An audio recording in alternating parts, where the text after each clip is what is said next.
Patty, do you mean to be zoomed in that far? Are you still working on it? Because it's now filling only half. We only see half your slide.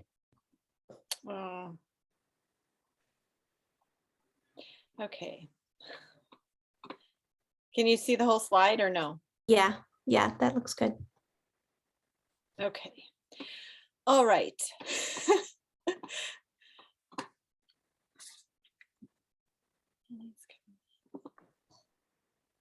All right, it looks like it's time to start. We've got a good group here. Thank you for coming this evening. It's an exciting part of our virtual meetings, our second annual virtual meeting. And this has kind of become the banquet of our meetings. So it's a time to recognize the awards and the grants and all of the exciting things that are happening as part of the society. So I wanted to start, I suppose now I can't go forward with my, let me just do this. I want to start by recognizing the research grants that the Waterbird Society awarded this year. If you've attended some of the other meetings, you've probably heard these names, but I think it's worth recognizing the research awards. The Cushlan Research Award is meant to encourage significant recent advances in biology, ecology, or conservation biology, with particular attention to the species relationships and the status range and population sizes of little known species. And so this year, 3 awards were made. Ricardo Jorge Lopez, Samaran Patgiri, and Kuenzang Dorji. And I think this is one of the most exciting aspects of the Waterbird Society, to see the diversity of species and the global distribution of grant recipients. I think it's an excellent expression of our international identity. So congratulations to those grant recipients.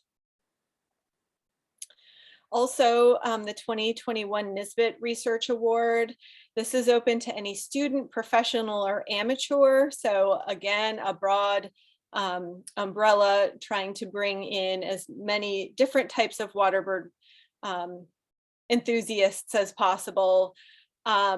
This grant is focused specifically on research and conservation in gulls and terns. And a special note is made that the financial and educational status of the applicants are not considerations. And this year, 2 grants were awarded, one to Gemma Klukas at Cornell and one to Kate Sheehan at Frostburg State University. So congratulations to those recipients. In 2018, the Council of the Waterbird Society recognized a gap in the research awards that we were giving out, and we established the Research Award to promote basic and applied research on waterbirds and their habitat, foster science-based waterbird conservation, and enhance communication and education at all levels among professionals, policymakers, and citizens. And this year we gave out 2 research awards, again, highlighting global efforts in conservation of waterbirds. So Kyle Lloyd and Analoragacha Ganbold. I've been practicing that all afternoon, so my apologies for that. Congratulations to those recipients. And I would also like to thank James Kushlan and Ian Nisbet. I think it's an amazing contribution to the society and to waterbirds to endow research awards like this. Okay, I want to call on Gail Frazier. She's gonna come and I'll help with the slides, but make brand new, unannounced student presentation awards for our 2021 annual meeting. And I'll hand it off to you, Gail. Okay, thanks, Patty. I hope you'll put up the names because I don't have any of that in front of me. Yeah.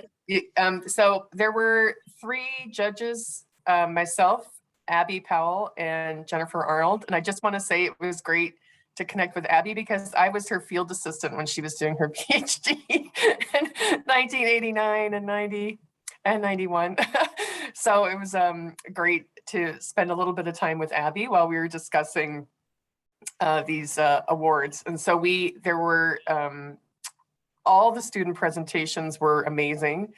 I just think over the years, the level and caliber of the presentations just continues to increase. And so that makes the judging very difficult, but we do like to recognize students that just kind of shock and awe us and have these really amazing presentations. And so we recognized a runner-up and a best paper and a conservation paper. So the runner-up for the oral presentation was Jennifer Howard. Age effects on foraging are sex-specific in a breeding seabird. So congratulations, Jennifer. And I'll say these are monetary awards. It's only $50 for Jennifer, but you'll get a certificate and $50. So if Jennifer's on the call, we'll figure out how to get that money to you. The next and best oral presentation was this morning, and it was Kyla Davis, The Way We Count Counts, using Waterbird data to investigate the effects of counting error on abundance estimates. So congratulations, Kyla, and this is a $200 award from the Waterbird Society. And then we recently added a conservation award for the best student presentation that had a conservation angle. And I would like to congratulate Con Ozchinsil. I assume maybe Khan's asleep because he's in Turkey, but he gave a talk this morning, functional responses of breeding wetland birds to habitat degradation and climate change. So congratulations. This also has a monetary award of $200. So congratulations to all of you. And we'll be in touch to try and figure out how to get this awards to you. I would just add that the student presentations that we observe each year are just better and better and better. And it's such a lively part of our meeting. So I'm excited that we were able to include students from all over the world when we did our 2 years of virtual meetings. Thank you, Gail. Gail has been leading the student presentation judging for quite some time, and we appreciate your efforts. Okay. So kind of on an ad hoc basis, not every year does the Waterbird Society recognize someone for their distinguished service, but the council felt this year that we had someone who really embodied what distinguished service really means. So recognizing members who've made significant contributions by serving the society. Many of you know and have interacted with Dr. Stephanie Jones. She's the former editor of Waterbirds, the journal, and she came out of retirement to help us on a volunteer basis. And when I say help, I mean she has really gotten down and dirty with copy editing and communications, and I really don't think we would be where we are in catching up from our COVID backlog for publishing if it weren't for Stephanie's generosity, her good spirits, her goodwill, and all of that following a very distinguished period of time serving as our editor-in-chief. So Stephanie could not join us this evening, but she'll be hearing from us, and so it's nice to take a moment to recognize this kind of service. Okay, Also, on an ad hoc basis, we take time to recognize the Robert Cushman Murphy Prize. This is not a prize that's awarded very often. It highlights a lifetime of exceptional published research or a single extraordinary research accomplishment resulting in a major redirection of studies on waterbirds, honoring the memory of one of the giants of the field, the author of Oceanic Birds of South America, a landmark first published in 1936 and still an essential reference 60 years later. So it's my pleasure to announce that Dr. Erica Knoll is recognized with the Robert Cushman Murphy Prize. Is she here this evening? Yes, I'm here. Congratulations, Erica. This is messy. I'm gonna just, whoops, get out, and I want to read from the nomination of Erica. Erica Knoll's career exemplifies a lifetime of exceptional published research that has resulted in major contributions to the study and conservation of shorebirds. Dr. Knoll has a long publication history spanning from 1978 to the present, focused on the ecology and conservation of shorebirds and land birds. She published 154 papers in peer-reviewed journals, acting as first author on many of those. She's maintained a continuous output, averaging almost 4 publications per year, with additional non-refereed publications such as book chapters and reports.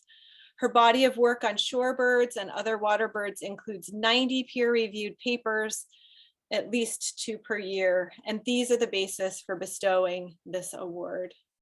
Congratulations, Erica. She's also a past president and very active member of council, and congratulations. You're very deserving of this award. Thank you so much. I have to thank my students as well, who really helped with this award. Thank you so much, everybody. Wonderful. So now we have come to a highlight of the evening, the Conservation Publication Award lecture. And I would like to turn it over to Jonathan Cohen to introduce this evening's speaker. Thank you, Patty. It is my great pleasure to introduce our guest speaker and the winner of our 2021 Outstanding Contribution to Conservation Award, who along with his co-authors published the paper that you can see the abstract for there, Cassin's Auklets, Tychoramphus ludicus, Population Size, Reproduction, and Habitat Management on a recently colonized island in California, USA, which was in the 2019 volume of Waterbirds. Ryan is the science manager for the NGO Oikonos Ecosystem Knowledge, which works on biodiversity conservation issues on the Pacific coast of the United States and down through South America.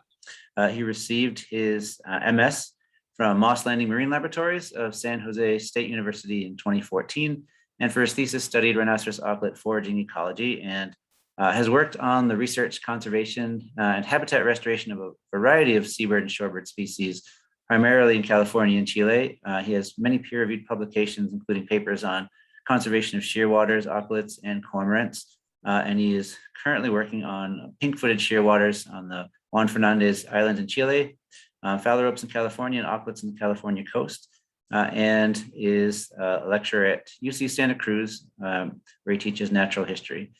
So without further ado, I'd like to turn it over to Ryan Carle. Thank you, Jonathan. Let me just share my screen here.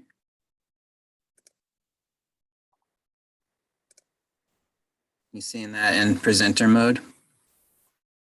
Great. So first off, I just want to say thank you. It was quite an honor and a surprise to get the news that I had been awarded this prize that I actually wasn't even aware of was a thing when you publish in Waterbirds. So it was really fun to hear that we got the conservation award for publications in Waterbirds with this paper that was really this was a paper that we worked on for many years and really wanted to get out there, partly just to get the news out that there's Cassin's auklets nesting on this island. So it was really wonderful to have this paper acknowledged for as it's the conservation achievement that it was, and get it out there into the world. Y'all just showed the little abstract there, but I just wanted to plug the paper since this is the paper that is being honored. Hope you all might take a moment and go read it and hit up the Waterbirds journal. And that's what it looks like, so you can search it.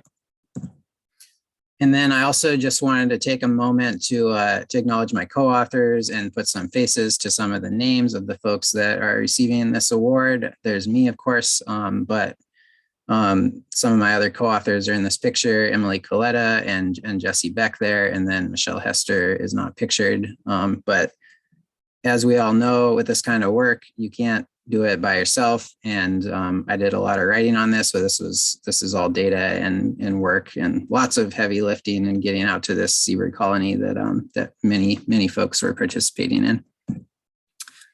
So I just want to give a little background about the organization that is doing this work. Jonathan did a great job at pronouncing our hard to pronounce name, Oikonos. Oikonos Ecosystem Knowledge. We're a nonprofit group. As he mentioned, we mostly work on islands in the Pacific, but a few other places too. It's based on these Greek words, oikos and konos. You put them together, you get ecosystem knowledge, more or less. That's where the name comes from. And then, our mission is to work on imperiled ecosystems, and we have a strong emphasis on combining art and design with conservation, and also on community collaborations and working in very interdisciplinary ways, which I think is one of the reasons why this paper is cool, is because it's describing some of those ways that we did interdisciplinary work for conservation. And then one last graphic about Oikonos here, just to give you a picture of where we work. All these little eggs in this picture, this kind of busy picture, but these little eggs are places where we have projects, and it's mostly focused in California, Hawaii, and Chile, and mostly on seabirds and islands, but very waterbird based. We're a big waterbird organization, so I'm happy to be here. So to introduce you to Año Nuevo Island here, the subject of this paper, this is an island on the central coast in California. It's a small island. It's only about 14 acres, but it's one of the largest seabird colonies in California. There's not that many seabird-sized islands in California. So it has 7 breeding species of seabirds and shorebirds on it, about 10,000 individual nesting birds nesting on the island annually, and a great thing about it is that we have had annual monitoring of the island since 1993. In this picture, you can see Brandt's cormorants nesting in front of this. It has this iconic derelict lightkeepers station on the island, and this big Victorian building that's basically collapsing into this apocalyptic scene where the sea lions and the birds are all like living inside the house. And that's kind of the iconic visual of the island. So what I'm going to kind of broadly talk about today is this question that I think arises from this project of, can we provide opportunities for species to adapt as ecosystems both are rapidly changing with climate change and things like that, and also they're recovering from past damages? And we have a lot of like populations of species recovering on the California coast. And then we have this crunch for space, which is what's happening at Año Nuevo Island. In this image of the green swath in the middle, where we've kind of carved out space for seabirds, is, I think, encompasses that question of like, how can we have all these species still have enough space and thriving in this day and age as they recover? Here's kind of a bigger picture scene of Año Nuevo, and just showing you how far it is off of the mainland. This is a very near shore island. It's a 1 kilometer off the coast, and it's experiencing a lot of California coastal ecosystem things happening to it, like coastal erosion is one thing that's happening that I'll be talking about. So just an overview of what species are nesting on this island. We have 3 species of alcids, the rhinoceros auklets there at the top with the horn. We have Cassin's auklets. We have pigeon guillemots at the bottom of the alcids there. On the surface of the colony, there's lots of western gulls nesting. And then we have 2 species of cormorants, the brants and the pelagic, and we have our black oyster catcher too, nesting in the rocky intertidal. I'm mostly going to be focusing on the rhinoceros auklets and the Cassin's auklets because that's sort of the habitat restoration and conservation story that we're going to focus on. So just a little background about California. I know folks are from all over the place in this meeting. We have this rich upwelling zone, the California current, that is providing the opportunity for all these birds to be nesting here because we have these highly productive waters near the coast. A lot of birds that are able to breed here in the summer. There's a lot of productive water in zooplankton and forage fishes for seabirds that breed at Año Nuevo to be eating. And then you probably have also heard in the news about various marine heat waves and things that have happened in California in recent years that are affecting seabirds as the climate changes, et cetera. So the star of this paper and this talk is the Cassin's auklet. They are a small alcid. And I'll just say now that I'm very happy about this story because this work was really focused on rhinoceros auklets through the funding and through a lot of the emphasis of what we were doing. And then the Cassin's auklets just kind of arrived on the scene and they colonized the island and benefited from the restoration, and it has its own cool story. So it's fun to get to talk about the Cassin's auklet side here. So a little bit about them. They nest in shallow underground burrows. A lot of the auklet type birds do, puffins and things in the Alcidae family. They're feeding on zooplankton, a lot of krill, and they're very tied to what's going on in the ocean and how much krill is out there in a given year. They're laying a single egg annually, like many seabirds do, but kind of unique to this family is that they can lay a second clutch after they have a successful first chick. So they're responding to the ocean conditions. They can either decide not to breed if it's a bad year, or they can lay 2 eggs in succession if it is a good year. And then just a little bit about rhinoceros auklets that are also breeding on the island. I mentioned they were kind of the focus of this work, but they need very similar habitat to Cassin's auklets. They also nest in the underground burrows, but they like longer burrows with deeper soil. And they're eating more larger things like forage fishes and squid rather than krill, though they may eat some krill too. And there's only 3 California breeding colonies of the rhinoceros auklet. So that's why one reason Año Nuevo is so special. And Cassin's auklets, this is sort of a picture of their range map along the Pacific coast of North America. And these black dots are their breeding colonies, not all of them, but some of the major ones. So Año Nuevo is kind of near the southern portion of their range. And there are more than 3 colonies of Cassin's auklets in California, but they are still pretty few and far between in terms of suitable islands for these birds to breed on. A little more context. So regionally, we have this island where the Cassin's auklets have colonized, and it's this tiny little island basically, and it's about 90 kilometers from the famous Farallon Islands, which are the biggest seabird colony in the lower 48 states. And it's also the biggest Cassin's auklet colony in the lower 48. 23,000 Cassin's auklets are nesting on the Farallons. So that really dwarfs Año Nuevo, but we have an interesting story about what's going on with Cassin's at Año Nuevo. And an interesting comparison too, we both have long-term monitoring projects going on at these islands. Point Blue Conservation has been monitoring the Farallons for many, many years. So we have a nearshore and an offshore system to compare to each other, which is also interesting. So just to get it out there of when this colonization happened, the rhinoceros auklets first started nesting in the late 1980s. The Cassin's auklets started nesting in, I think that says 1995. I can't see it. Yeah, it says 1995. So the early 90s. And I'll talk about what happened that allowed this to happen. But first, just a little more background about the management of the island, which is sort of the interesting, I think, story here. overall is the management of the island. For many, many thousands of years, it was managed by the Kiroste people, which are now called the Muwekma Ohlone and the Amamutsan tribal band in current times. And this used to be a peninsula. It's only 1 kilometer offshore. So probably for most of that time, you know, as the sea level was rising and falling, this was a peninsula. Folks were going out there presumably to harvest marine resources. And there are historical campsites and things on the island. So kind of the history of the story of what happened to the habitat out there, it starts with the European colonization in 1603. Folks went by and named it Año Nuevo Island. And then fast forward, or actually they named it Año Nuevo Peninsula because then it wasn't an island. And then sometime in the meantime, the erosion eroded away the point and this became an island.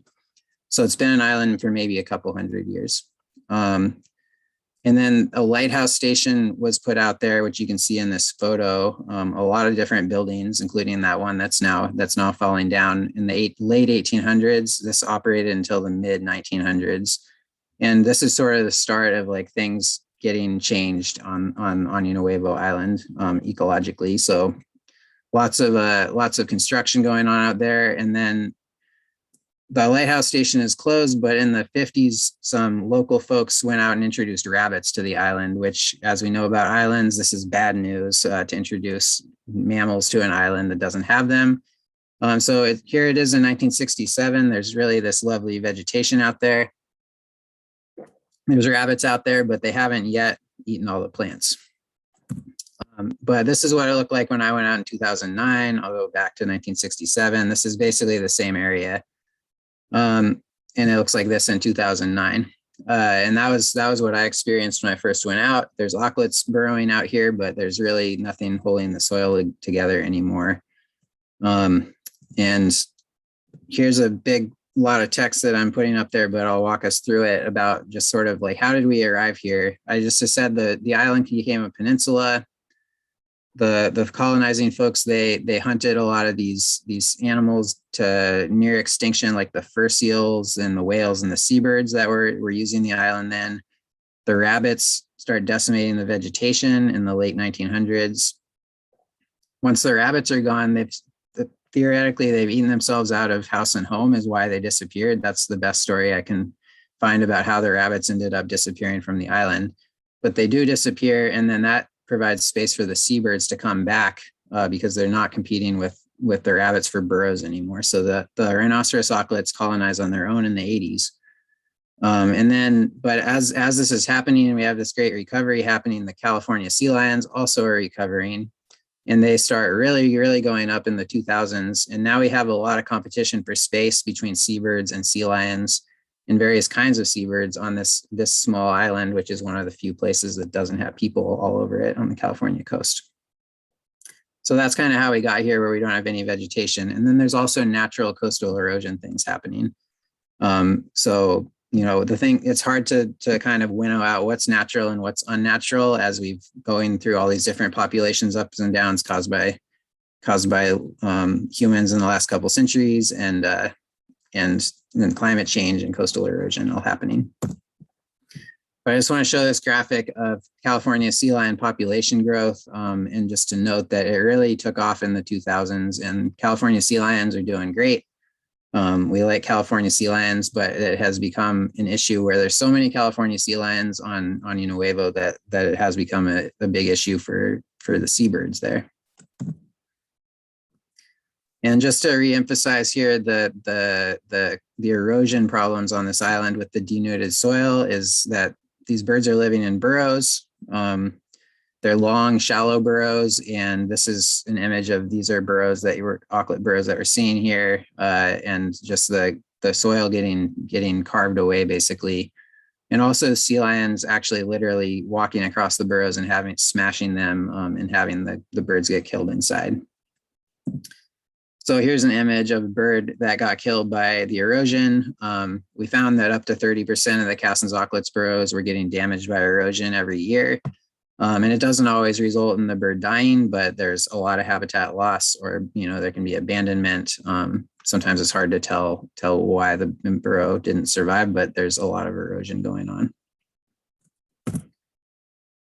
So just to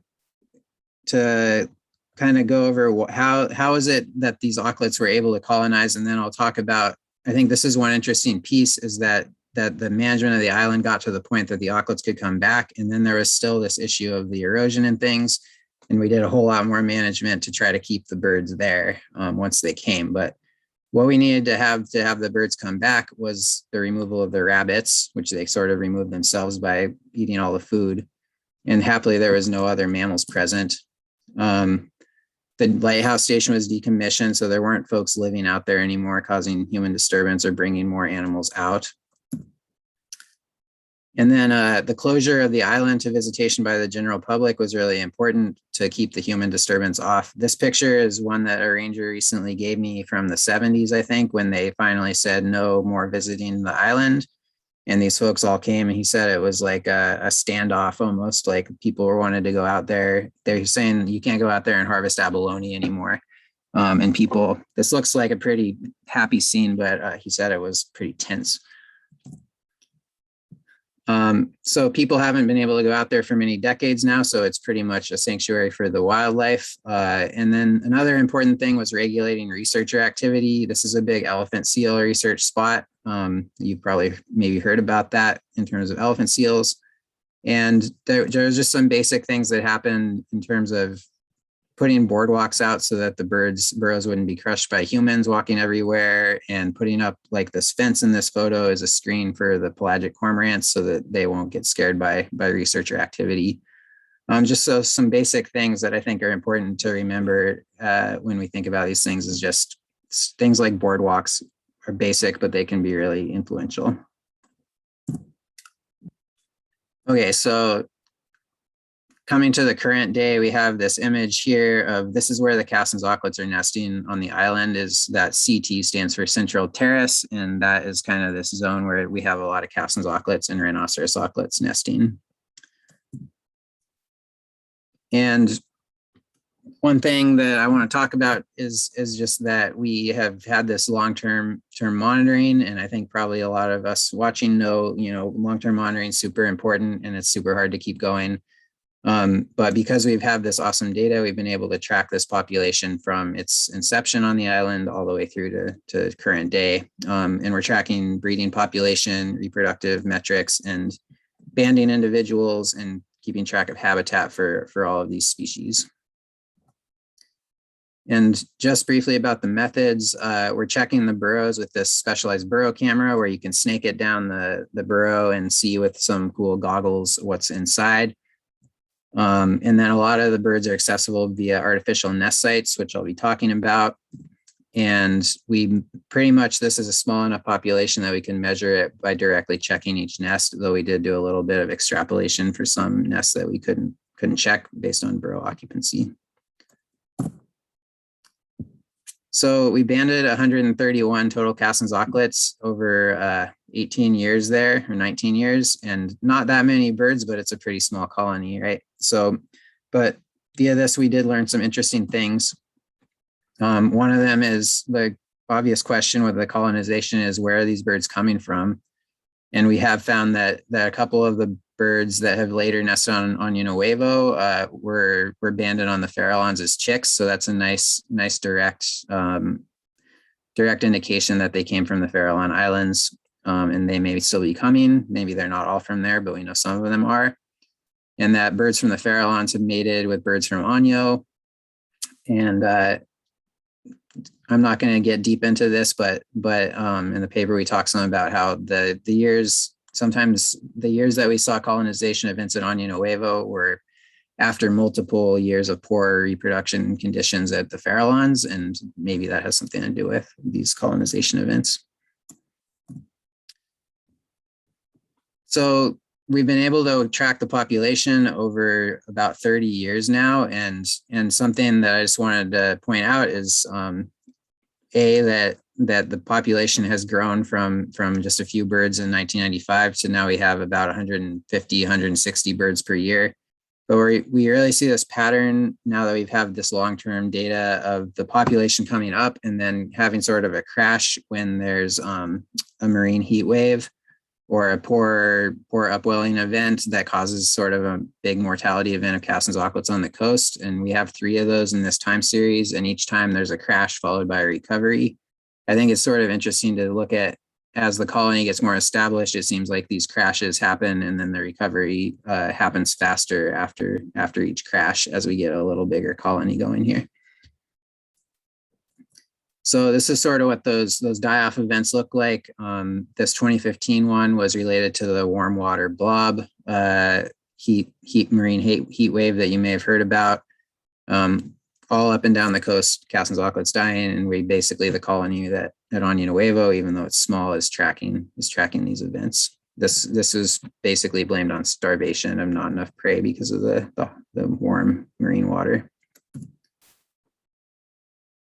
So there's a lot more things that we were able to look at based on our long-term data, but I'm going to focus more on the habitat management as sort of a unique and interesting story here.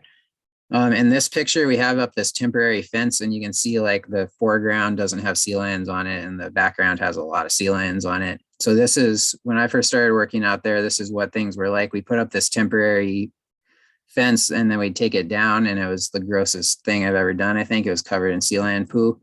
But that kept the sea lions from getting onto the central terrace where the auklets were, just when we had more seasonal fluxes of sea lions coming. Now we tend to have sea lions pretty much all year there. And we got funding for a lot of this work through this oil spill restoration funding from the Lukenbach oil spill, which was a ship that sunk in the 50s. It didn't start spilling until the 90s, and it killed a lot of auklets at the time. And there was oil spill restoration money available to try to replace these 600 rhinoceros auklets and 1,500 Cassin's auklets. We've done pretty well with the rhinos. We haven't quite got to 1,500 Cassin's auklets yet.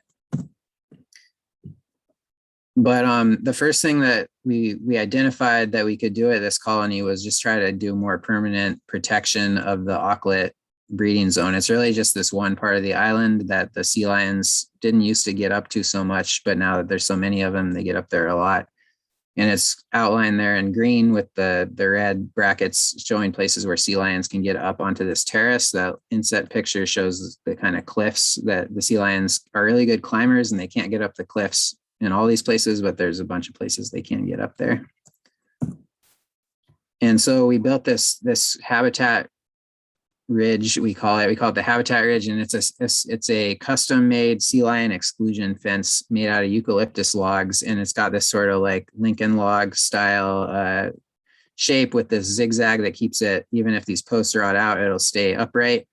And this we did a lot of figuring out what the best design was here for sustainable materials that would just turn into driftwood. The whole thing's made out of just wood with wooden dowels holding it together, and locally harvested eucalyptus, etc.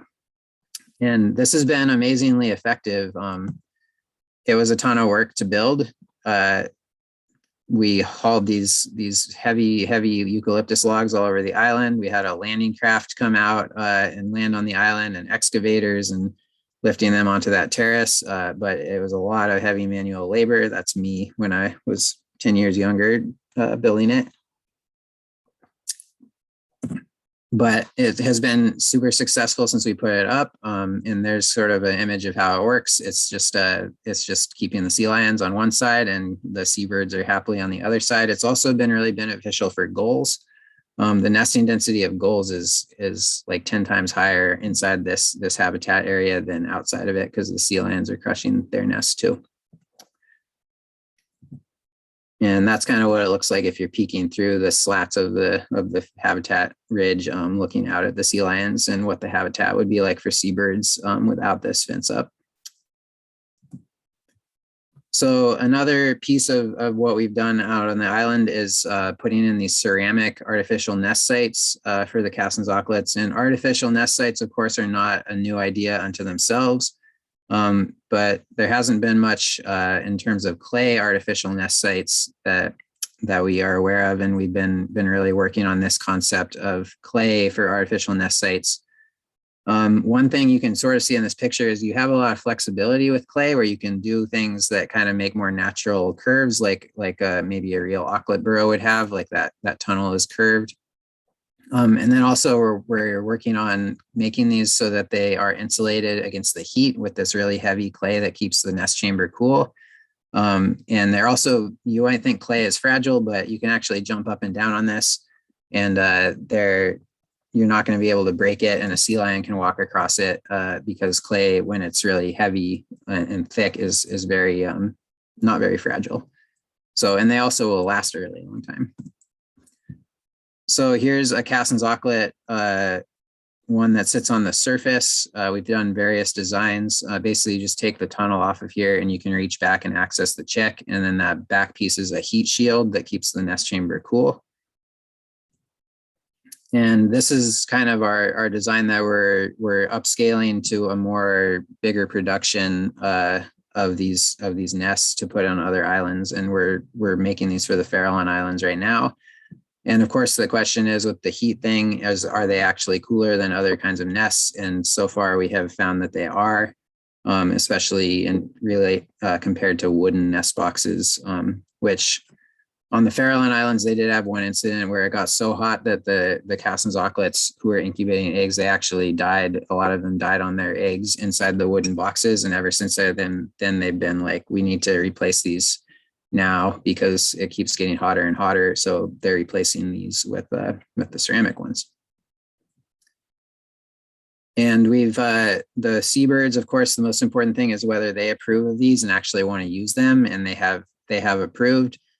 We have Cassin's auklets, rhinoceros auklets, and pigeon guillemots nesting on the island on Año Nuevo in various models. And basically the Cassin's auklet ones sit on the surface and they're shorter. They have those heat shields. The rhinoceros auklet one is buried underground more with just the lid accessible. And so that keeps it cooler, bigger nest chamber. And then the pigeon guillemots just took up residence in the rhinoceros auklet nest burrows that we made. And they really like it when it's on the cliff edge.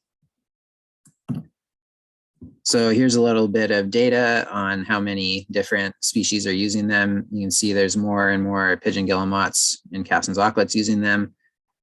Interestingly, we've had a lot of population growth on the island, but it's mainly been in natural burrowing habitat. So I would attribute that to the burrowing habitat being better since we've done these various things to it, and the number that is in the artificial nest sites has not increased a ton, even though there is quite a bit of space. But there are a fair number of birds using them every year. So one last thing about this artificial nest sites is that we are scaling these up. As I mentioned, we're making 185 right now for 3 different species on 3 different colonies in California. We're also making them for Scripps murrelets down in the Channel Islands. And this picture is of an extrusion of clay where they're taking like one piece of clay and just pushing it through this extruder and making a really long piece, and then you can cut it up and sort of mass produce these more. So we started out working with ceramicists at California College of the Arts, this master ceramicist Nathan Lynch and his students. And currently we're working in Kansas City at a factory called Matter Factory, where they have a bigger production, sort of mid-scale production factory, and are making these for this bigger push.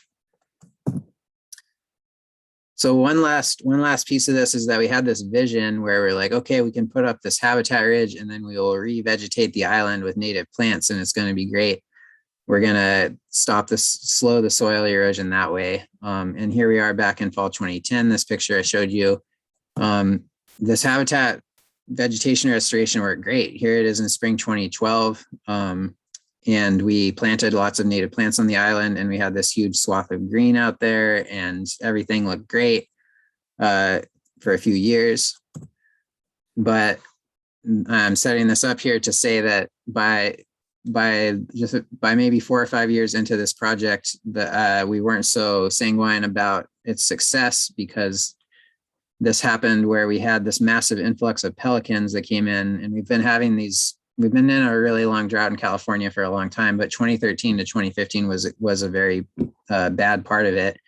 Very dry, hardly any rain on the island. So we weren't getting rain, and then this huge influx of pelicans came, and they really were happy to roost in this area that we'd excluded the sea lions from. And there were plants everywhere. There are nice soft plants to sit on. The pelicans like to sit on the plants. Pelicans poop a lot. So the plants got pooped on and smashed, and they didn't get any water, and they really did a number on our plants. And of course, pelicans need a place to live too. So we provide a great habitat for roosting pelicans. This is another recovering population where the pelicans, almost went extinct from DDT, and now they're recovering. They need a place to go. But this was kind of an unexpected thing after a few years where we didn't really have this happen. And we're basically back to that denuded terrace that I showed you before, but there's not sea lions on it. So things are a lot better than they would be. But we do have some patches, like this is a core part of the Cassin's auklet breeding area here on the inside of the fence where it's green versus the outside. And there are a lot more plants than there used to be. They're just not as this beautiful verdant swath that there was. So since we don't have as many plants as we were hoping, we also put out this erosion control fabric, which is basically coconut fiber fabric, biodegradable natural stuff. And we have to cut it full of holes. These really heavy rolls, we take them out, we put them on the island, and then we cut them full of holes for the auklets so that they can burrow into it. But this is guaranteed to work. It hasn't caused any problems with entanglement or anything. And it's not plants in it. You have to put it out every 3 or 4 years, but it does work better, and the pelicans can't destroy it.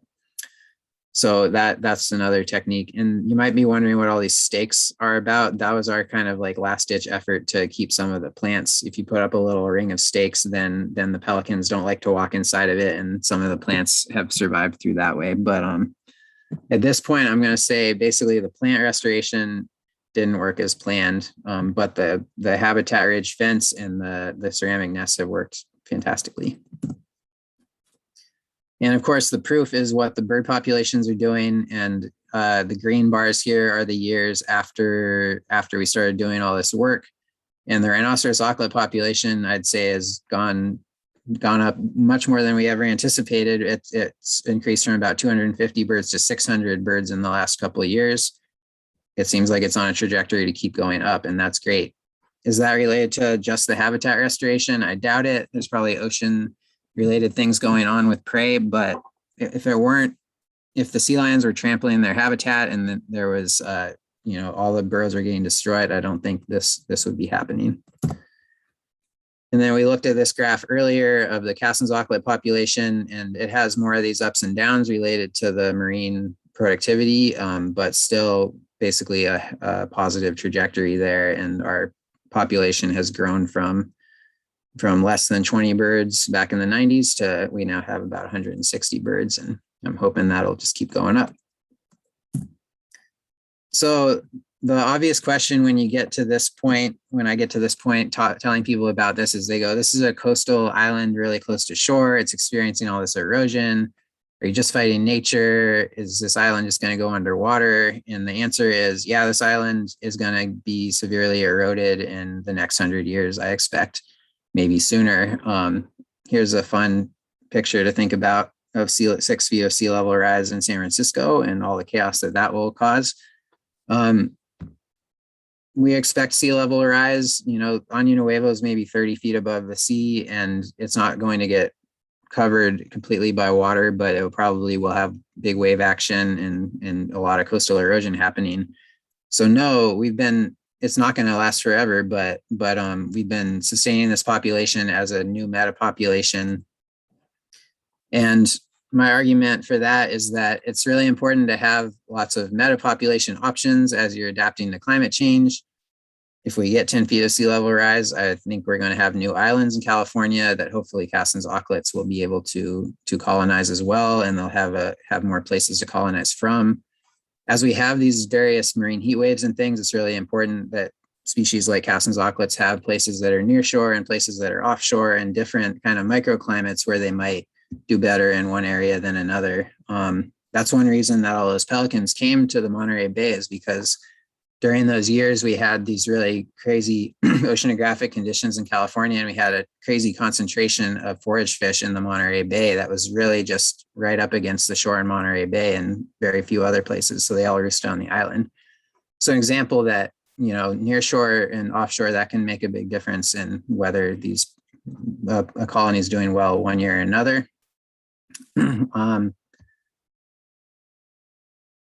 And then I think these management lessons, as we're sort of like figuring out how can we promote biodiversity on these nearshore islands that have all these different issues, that's going to be, as we experience sea level rise and more coastal erosion, these lessons are going to be relevant as we try to figure out how to manage other habitats that are experiencing similar things, and they will be in California. So more lessons from trying to manage this island that has had a lot of past ecological damage and a lot of current ecological changes. As always, the long-term management is important and monitoring is important in the long term. You can't just drop in for a year and do something and expect that to work when things are going to change constantly.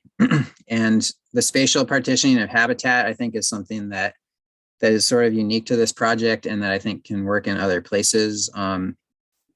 There's going to be competition for space among different species as we go forward, and how can we maximize that while still leaving enough habitat for each species, but providing those auklets that need this really specific habitat on this one island, the space that they need. Planning for future threats, like the planning for climate change and rising temperatures with the nest modules is important. And definitely one of my main takeaways from this project is that these changing and recovering ecosystems can result in a lot of unexpected things. I've been working out there about 12 years, and we've seen major differences in how many sea lions and pelicans are on the island from when I started working. And I expect that things will just keep on changing, and we'll have to keep adapting to them. And that makes it kind of fun and interesting, and also really frustrating, like when you're trying to plant plants or something like that. So I'll leave that story there, and I just want to acknowledge our partners, a lot of different partners for this interdisciplinary project. It's been really fun to work with folks like California College of the Arts and take out people that are experts in ceramics and show them seabirds and things like that. And for our recent funders, of course, it's always hard to keep a long-term project like this going, and we super appreciate all those foundations and other folks. And I'll leave it there and say thank you and take any questions.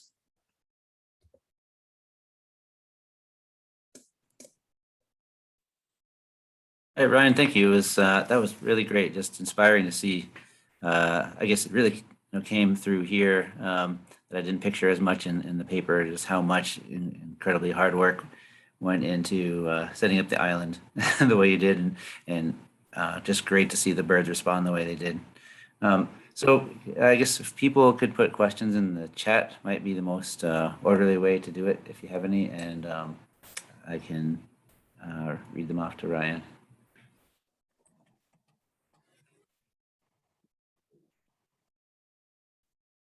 Oh, I think we have one here. Oh, we have a few already. Okay. So one from Dave Moore. So did it take a while for birds to get used to and start using the ceramic burrows, or is the uptake fast? That's a great question. So what happened when we put these out there is we actually had wooden nest boxes that had been used for many years on the island by the auklets, by the rhinoceros auklets mainly. And so it was an interesting thing of taking all of those homes out that they had, long-term pairs were nesting in them, and then putting in the ceramic ones. And actually, a lot of them nested in the ceramic ones right off the bat, but some of them didn't. So it's been sort of we started off with maybe like 30 pairs in the ceramic burrows, and then it's kind of gradually increased with the rhinos. But then the first few years with the pigeon guillemots and Cassin's auklets, they didn't really use them for a couple of years. And then now more and more, they're starting to use those. So yeah, it does take a little while. But if you swap it out with like a wooden box straight to another one, then it seemed like there was a little better odds that pair that use that site might take that space up. So Jeff Costa asks, says, great presentation, Ryan. Do you have a population goal for the Auklets, and how many more can fit in your designated area for them? Yeah, the population. So sort of the stated goal for the habitat restoration funding originally was to replace those 600 auklets, and with this interesting like equation that the economists do when there's an oil spill, and we calculated that as like how many auklets were being produced each year on the island, and we produced over 600 auklets in terms of chicks. Those obviously don't survive as well as adults. But we met that goal in that sense. And there's a lot more space. If this was like the highest density for Cassin's auklets or rhinoceros auklets that has been recorded in other areas, then we could fit. I don't remember the numbers off the top of my head, but many thousands of both of them in this zone.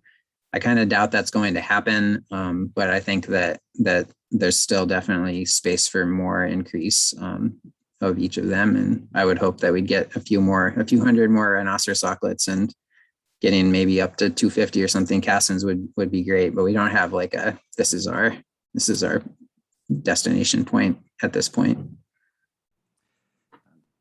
Ricardo Zambrano says, great presentation. Have you ever had problems with rats? No, happily, even though this island was connected to the mainland, some miracle happened in which there's no rats or mice on the island. And, in these images, you can see we brought a lot of stuff out to the island. We're always really careful to check and, make sure that there's not rats and mice, and to try to do things in a way that's not going to, leave things on the mainland for a really long time and then bring it out, for instance. So there has happily been no mice or rats on the island. Gail Fraser is asking, is the local community now supportive of this work? Yeah, the local community, there's right around Año Nuevo, there's some farming and things like that. And then the close local communities are at Santa Cruz, maybe Pescadero is the closest town. So all in all, there's not that much resistance these days. People have been used to not being able to go to the island for a really long time now. It's been 30 or 40 years since people were going out there regularly, and we don't get a lot of people coming out and trespassing on the island or anything. It's also hard and dangerous to get to unless it's a really low tide or something.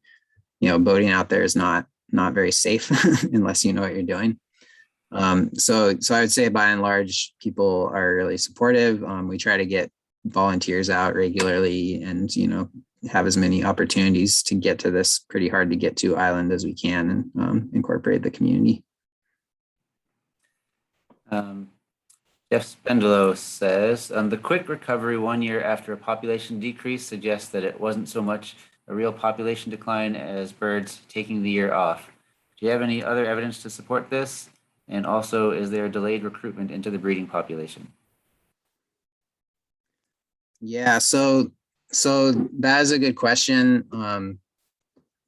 I think that it could be that I could easily interpret that graph as a breeding effort rather than a true population decline. I don't have a great answer for that, having not studied it directly, really. It is interesting because there was major die-offs that were happening. Some of those die-offs, like the 2019 one, was mainly juveniles. Like it was a really big reproduction year, and then a lot of those chicks died. And then other ones were more adult based. So those are some questions that I think are interesting, but I don't have perfect answers to. And it's nice to see, this population get big enough where we can start to look at that. Like the Farallon Islands has a much bigger population. I think they have data that would be much easier to see some of these trends in a bigger picture and bigger known age population. What was the second part of that question? Is there any evidence of delayed recruitment into the breeding population? Is that question getting at is there evidence of birds that are waiting longer to recruit? Yeah. That are born on Año? Yeah, that's how I interpret it, yeah. Yeah, I'm not sure about that. I haven't dug into the banded, like the age of first breeding or anything. One issue, as I said, we've banded we've banded like 130 birds or something like that. So we have some band returns, but there's not a ton. There's not a very rich data set there at this point. Don Lyon says, great talk, Ryan. What do you do? What do you have volunteers help you do on the island? So one of the things that we have volunteers help us do is just like take all this stuff out there. I don't see if I can go backwards on my slide. Showed one slide. So this is the boat that we use to get stuff out there. We used the landing craft when we were, taking out the big logs and things like that. But a lot of what we're doing is just heavy lifting, loading things like the nest modules or loading things like that erosion control fabric onto the boat, taking it across. We do big transport days where that's all we do. Then you got to lift it up to the terrace. So we have people do that. We work with students and some conservation scholar programs to have folks learn about monitoring seabirds and do more of the like hands-on biology stuff, but it's mostly the habitat restoration, and management stuff that we do with volunteers. And then Kayla Davis says, I was also interested in the population recovery after the low years. Are your population counts based on nesting adults or adults plus chicks and fledglings? And then do you have a sense for whether the recovery is recruitment of new breeding adults or some compensatory breeding response when they're able to produce more chicks after a decline? Good question. So those population numbers are based on the number of breeding adults. That's not the number of chicks. We do have data on like how many chicks are produced, but that was not what I showed. So yeah, that's the number of adults that are choosing to breed that year.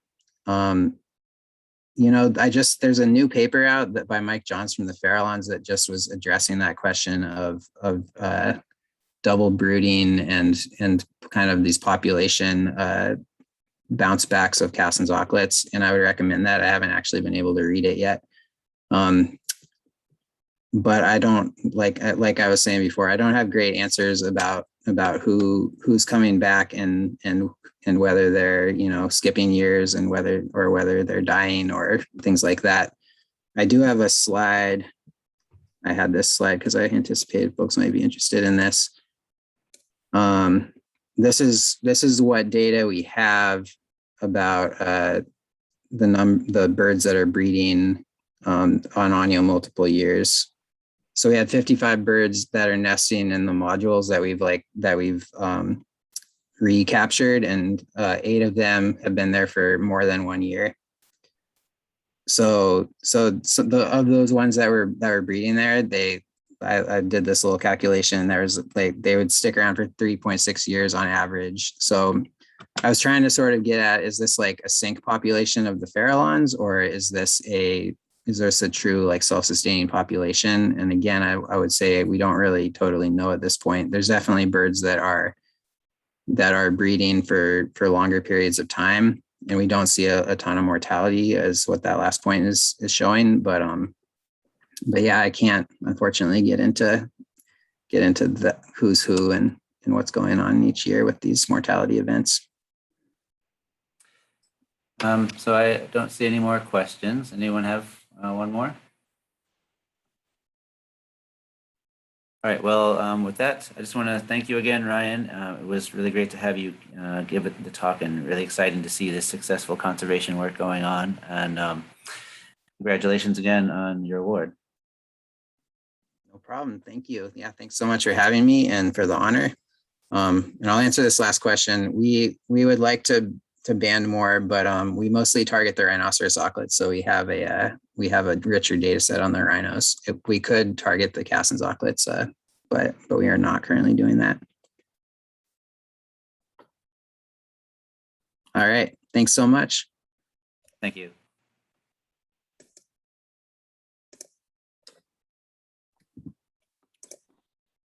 Everyone, that brings us to the end of our annual meeting, our 45th annual meeting. It's nice to see you all here. I wish I could see more of your faces.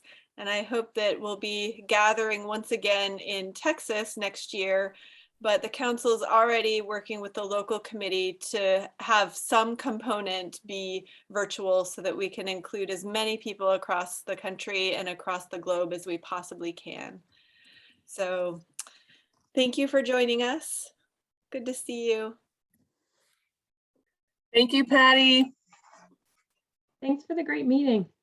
Yeah, that's fun. Congratulations on your award. Thank you so much. Yeah, congratulations, Kayla and Ryan. Thank you. Thank you. Hi, Ian. Hi, Ian. Good to see you. Thank you.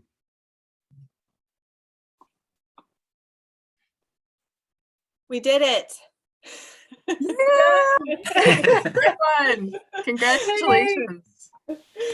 Oh, I think goodness. when we meet in person, we'd have to get together for multiple dry runs and practice sessions.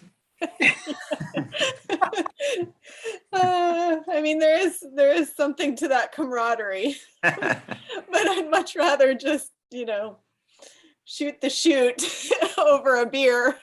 Yes. Hi, Francie. Hey, Francie. Hey, Francie. Hi, Francie. I I just wanted to come on and say hi to you folks. I was excited to see your name show up in the participants list. Yeah, hey, this was a great meeting. I had to bounce in and out because of classes, but I had some really great, there were great papers, and just seeing who all's here and to see how a meeting like this can work. I think it went really well. I think Yeah. people seemed engaged, and all the sessions were really well attended, even Yeah. at off hours or challenging hours. So Yeah, and even today, I mean, people stuck around. yeah, absolutely. Yeah, I mean, tonight, Friday yeah. night. Yeah. It was a fantastic talk and super applied, really. It's good. I was downloading papers on Bio 1 in the business meeting. I thought we should all just do that while we're at the business meeting, just download papers from the Waterbird journal so we can make money. That's a great idea. Make it an assignment in your class, something Right. that they can find in Waterbirds. That's right. I'm curious what your thoughts are. I was scrolling through the participants list at the business meeting, and I think there was only about 4 or 5 people who weren't council, committee chair, like the group.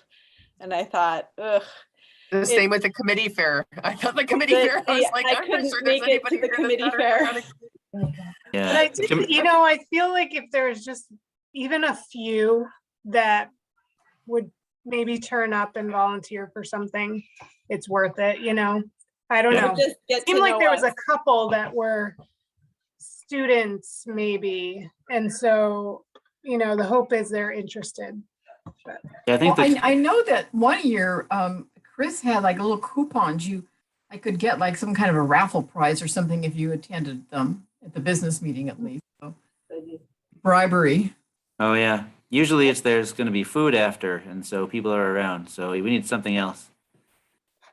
I like the raffle idea. Some sort of incentive for the the non-usual crowd. Hey, I have a question. This stuff is all recorded, so where's it going to be archived? We probably should stop recording now. So we